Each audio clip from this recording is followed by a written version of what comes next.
Ladies and gentlemen, Rapid Chess here, and today we will look at the game between Magnus Carlsen and Anish Giri from World Blitz. It's kind of exciting game, as I think all Magnus's games,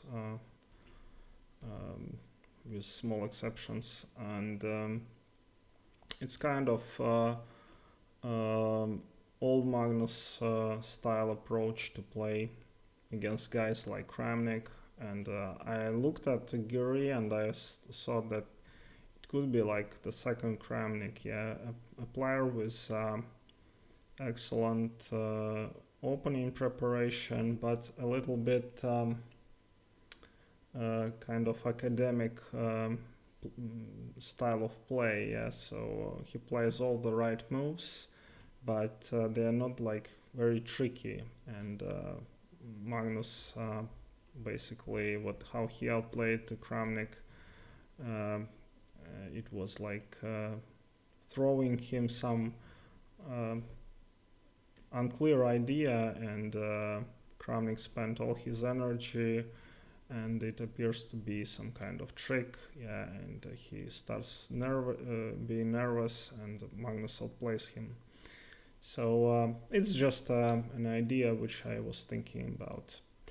Okay, so let's see this game. Magnus is playing white. He plays e4, e5.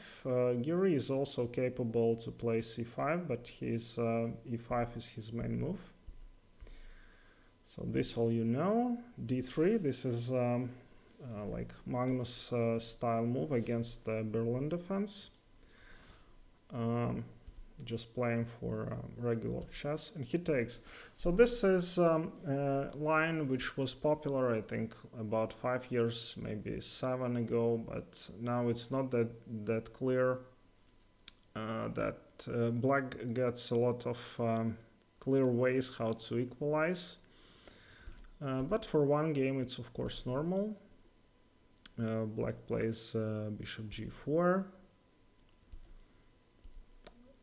So here I think Giri also plays this with white sometimes. White has very healthy pawn structure, obviously, and they try to play with knights. There is this excellent game between Carlsen and Karyakin from Astana 2012, where Magnus won a magnificent game also in Blitz, and Sergei was just destroyed basically in this line. And Sergei also plays knight f6 very often against Rui Lopez. So queen e7 and the castle's queen side. So Giri plays this very quickly. Obviously he knows what he's doing. These moves are quite natural, and I like the setup. I like the idea that black has these 4 pawns, and they castle queen side, and they try to win with opposite side castling. Bishop g3, because black will play g5 anyway, and it's the move which black wants to do anyway. Knight d7. And c3, and c3 is actually a mistake. It's the second best move, but Ancient says that h3 is the only move which keeps like position equal. Ancient prefers black actually, but after c3 I'd say that this bishop is very powerful, this bishop is not that good, and this bishop is also doing great job attacking, and knight c4 probably already not that great, because black will play f6, and I'm just saying that Giri outplayed Magnus in the opening, which is extremely difficult, and he gets all the trumps. He has this kingside attack, he has open file somehow, this pawn is weak, and his king is safer. So king g8, b4, and a4. So I think that at this point black won a strategical battle, yeah, because this attack is not really that dangerous, because again of this c6 pawn, yeah, just black will have a lot of defending here, and white pieces are just notice like Giri played bishop d6, and you cannot attack with the pawn gain tempo, and these two pawns, they like will be used by black to gain tempi and destroy this kingside defense. So that's going on. c5, a5, h5. So no much commenting here, because just these moves are extremely natural to me, at least. Magnus plays h4, Agent says that it's a mistake and h3 could be better. I think, well, hard to say, yeah, because anyways, if you play h3, then g4 is unpleasant, yeah, and again, winning, making it very uncomfortable to block. So Magnus tries to block the dark squares, yeah, he thinks a lot and plays h4. f6, queen b3, rook g8. Again, I like the idea that whatever white does, yeah, black is just strategically better. Everyone does very natural moves, but black was very easily first to open up this king side, and white is just has nothing. Bishop g3, attacking the queen. Now rook goes up. Not sure that this move was best.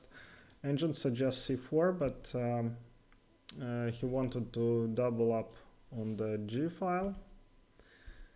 Goes back, knight f3, and Magnus is defending really well. Yeah, at this point I like this move. Not easy to play like this.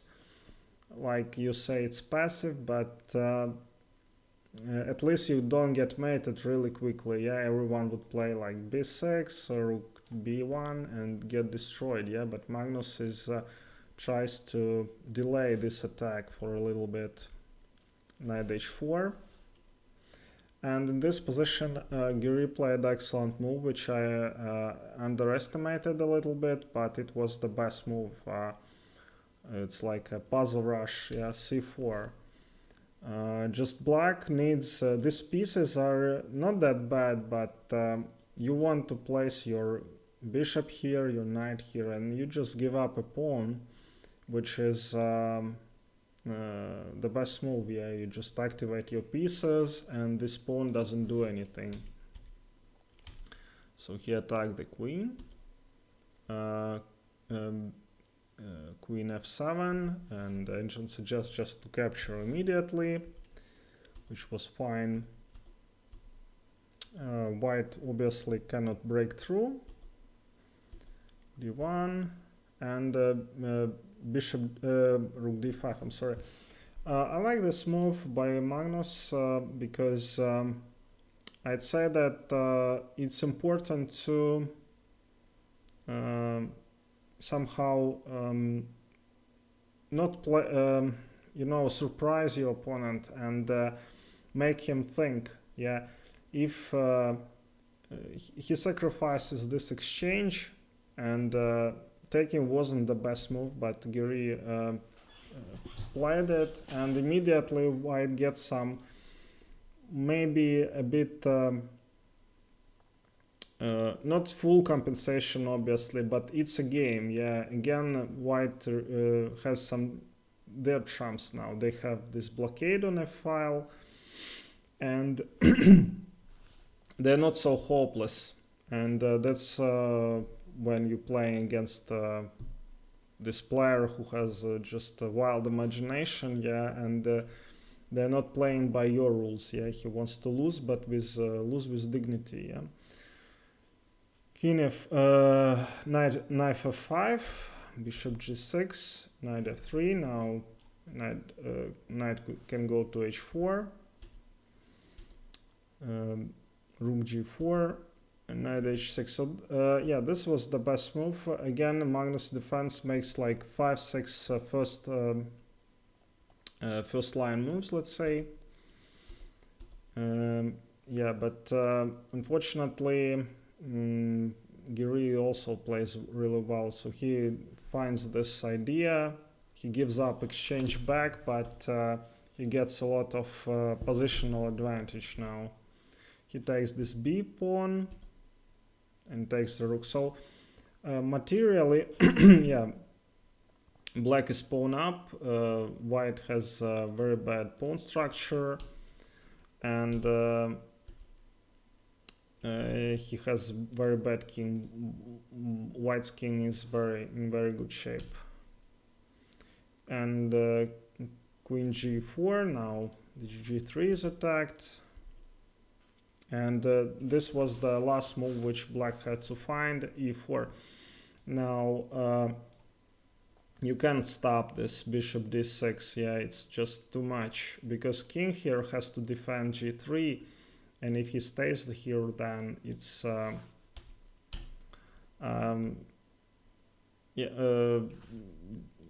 queen takes h4, and you cannot capture back because this pawn is pinned. Yeah, and again, it's played sacrificing b7. Magnus took it, but you don't have any continuation for white. Yeah, white is not in time to play, let's say, queen to b6, because there is mate in 2 moves. Yeah, this is mate. Okay, so this was so let's see how game ended. Yeah, in this position white resigned. All right, thank you very much for watching, and see you next time.